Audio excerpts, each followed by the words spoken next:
Hey, you guys have entered my world. I've done videos on prisoner to fatherhood, and I've done videos on what was it?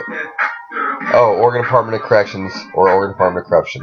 Well, recently I went to jail for 22 days on a violation for not paying my $45 fee for parole probation, and it got turned into abscond also because I didn't show up to pay it. So they got me for abscond also, and I did 22 days for that. I spent Thanksgiving in jail away from that little girl right there, my daughter. My daughter, and that's me when I got out of prison, and that's her up there. Here's my father, Michael Stinnett, that passed away in 2003 of lung cancer, and here is my fiance up over here, Kim, and me. This is our bedroom, and this is our house right here. The point of this video is to let everybody know that even though I wasn't using drugs, I had a full-time job, I had worn out for my rest, they still gave me 22 days, whatever. So they were cold-hearted about it, but the best part is my parole switch isn't going to be Marion County no more. It's going to be out here in Polk County. And people say that it's going to be harder out here because they give you 30-day sanctions for nothing, basically. Well, I don't have anything to worry about. I don't smoke weed. I don't drink. I don't do any drugs. You know, I have everything lined up for myself, and I'm happy. I'm happy. I have my daughter, and I have my fiance. But what I'm not happy about is Sonic in Wilsonville, the drive-in, where you pull in, and then they come out in roller skates, and they give you your food. Well, I was a cook there for about 3 months, and I worked 14-hour shifts. And I worked overtime also. And I was trying to become shift leader, which is a step below assistant manager. Well, being 4 times in prison, 16 years altogether. The longest set I did was 7.5 years day for bank robbery, escape 2, and stealing a vehicle during the bank robbery. Well, I lost my job because I went to jail. Well, I quit my job because they kept saying, oh, well, we got to make sure it's okay to put you back on the schedule. We got to talk to the owners about this and that, whatever. Well, I'm pissed off about it. And I'm going to tell you why I'm pissed off about it. Is because they could have just told me straight out, hey, we don't want you working for us no more because you went to jail on a violation, and we think you're still up to criminal, history, whatever. Just be straight up with me. I don't give a fuck. But now it's Christmas time, and I'm sitting here with no money. My fiance babysits, and I'm the man of the house. I'm supposed to be bringing in the money, and I can't do that. The bills are taken care of. There's food in the house, but I don't have presents for that little girl right above me right there. But she said the best thing she could have is me in her life for Christmas. So I'm just going to go with that, all right? But my whole point of this is to let everybody know that it's not easy to be out there and get your fucking shit straight. And I need to go have a cigarette, so I'm going to take you guys with me, all right? But if you're felon, the point of this video is if you're felon, just keep trying to do the best you can, all right? Because if you don't try, then you're not going to make it. You can't give up and start using drugs or selling dope or robbing people or robbing banks or whatever.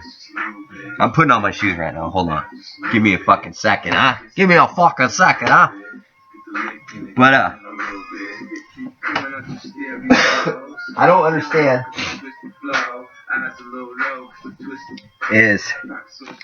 well, I understand. I'm a felon. So, what happened to me, alright? But the whole point of this video today is to let everybody know that it's not easy to go back out to society after prison or after jail, after you have a friggin' record, and get your life straight and try to take care of your family and your kids. It's not. It's not easy at all. And for all you fellas out there, or gangbangers, or wannabe gangbangers, or kids, I'm just letting you guys know right now that it's not, it's not cool to do the shit that you're doing. Because if you do the shit that you're doing, you're going to continue like me, 33 years old, a father that is having a rough time getting a job. I'm not a bad looking dude. I'm not a fucking sex offender. I'm not a freak. You know, I've made some bad decisions in my life, but hasn't everybody? And if I would have just went in the military when I was a kid, like I should have did, and got my life straight, then I wouldn't be having this situation or these type of problems right now. But there's nothing I can do about it other than try to do the best I can and find another job without failing. But in the past, I've given up on myself and went and robbed people, you know, preferably drug dealers that didn't carry guns because they're stupid if they're carrying guns. But my whole point of this video is, if you're a felon and you're using drugs and you're doing everything that you're not supposed to do, you just need to quit now, because it's not where it's at no more. You can't do what you think you can do and get away with the shit that you can do. Alright? I'm 33 years old. This is the house that I live in. Yeah, it's fairly big. It's a nice house. I don't pay the rent. It's bought and owned by my fiance's mother. But it's hard out here. But you can't give up on yourself. That's all I'm saying on that. Because if you give up on yourself, then you're giving up on your family and you're giving up on your kids. Recently, me and my family don't talk anymore.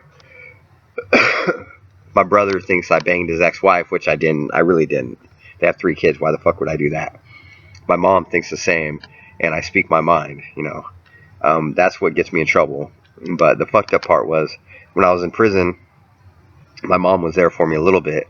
But now that I'm out of prison and have my life straight, nobody's there for me. You know what I mean? The only people that are there for me is my fiance, her mom, and my daughter. And I go to my daughter's choirs. I go to volleyball. I do everything that I'm supposed to do. And it's hard. It's hard to be like that. It's hard to be a single father. Or not single father, but yeah, it's hard to be a single father too, I'm sure. And get your life straight. You know what I mean? Here's one of our dogs. He's no, he's famous, but you just can't give up on yourself. That's all I'm saying. And that's all I want you guys to know. You know, you're gangbangers. If you're kids, you need to get out of the gang lifestyle. You need to get out of that shit right now. Because if you don't, then all you're going to lead to is living on the streets and drinking and drugging and eventually overdosing on heroin or whatever drug you use, which is all bad. You know, I don't even condone marijuana. And I used to smoke weed all the time, and I don't smoke it anymore. I drink now and then, but not like I used to, you know. It's really hard to show your emotions to somebody too that you love so much, like my fiance, and still be a badass like I try to be, whatever. But I don't even have it in me anymore like that, like I used to. But I'm trying to do the family thing, you know. I'm trying to do the right thing and be a part of society, and it's really fucking hard.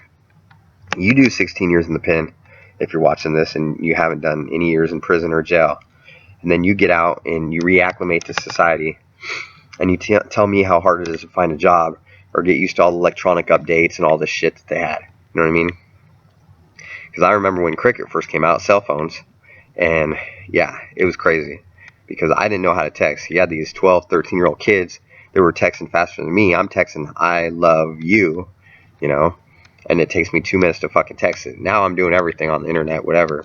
But, you know, again, I have a Gmail account. It is Jacob Stinnett, JACOB STINNETT 9427 @gmail.com. If you guys have any jobs in Oregon that you need done, physical labor, whatever, you want me to come talk to your kids at schools about gang lifestyles or whatever, and how to get out of the gang lifestyles and do what's right for your family and what I've been through. I've been through riots in prison.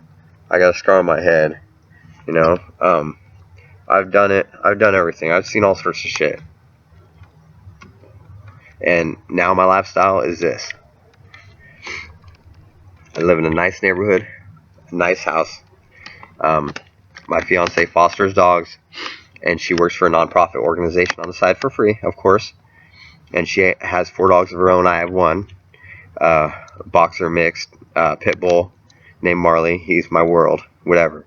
But the videos that I will be doing are probably going to be cooking and baking videos coming to you guys soon on YouTube. But I just wanted to get this out to all the convicts, all the wannabe gangbangers, and all that shit. It's not worth it, man. It's not worth it to do what you've been doing all these fucking years. Because it doesn't pay off in the long run. Because I'm having a hard enough time. And I got my shit together, and I'm not a bad looking dude. I already know that. So, this concludes my 3rd video. If you haven't seen any of my videos, I have Prisoner to Fatherhood, and I have Oregon Department of Corrections, or Oregon Department of Corruption, which is still true in my eyes. You guys have a good afternoon. Thank you. Bye.